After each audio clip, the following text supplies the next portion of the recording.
You have said these are the most important negotiations you witnessed in your lifetime. You have long-standing ties to these automakers.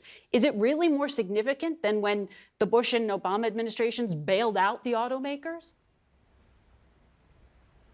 Yes, it's far more significant, and I'll tell you why. Those days were, these companies were facing bankruptcy, and quite frankly, it was because of management decisions.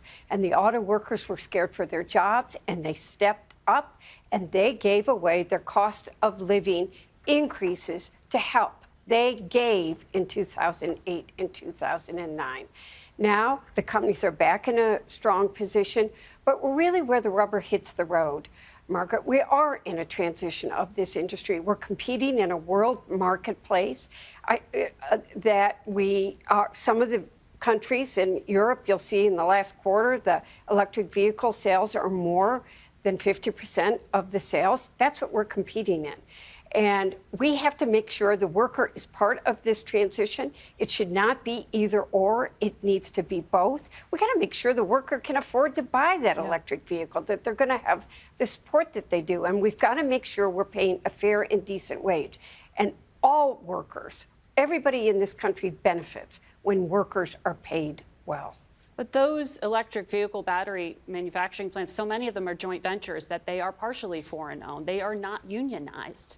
That's a choice. How do you reverse that? Well, I mean, that is something that's very real. And on the table right now is really, there's probably only one battery plant that may be under the master agreement.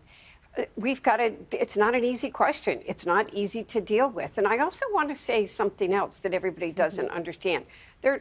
Tesla does have a huge discrepancy in what they're paying their employees. And most people in this country can't afford a Tesla. Even a lot of executives can't afford to buy a Tesla. But the fact of the matter is that most at a Toyota, I've looked at the studies, almost all workers at auto plants benefit from where these negotiations go. This is where the rubber hits the road. We got to figure out how we're going to do this transition, how we're going to go from the transition of an internal combustion engine, and pay people who are making that battery a decent wage, similar to what they're making for ICE. And there are going to be new jobs and different jobs that are going to come from this transition.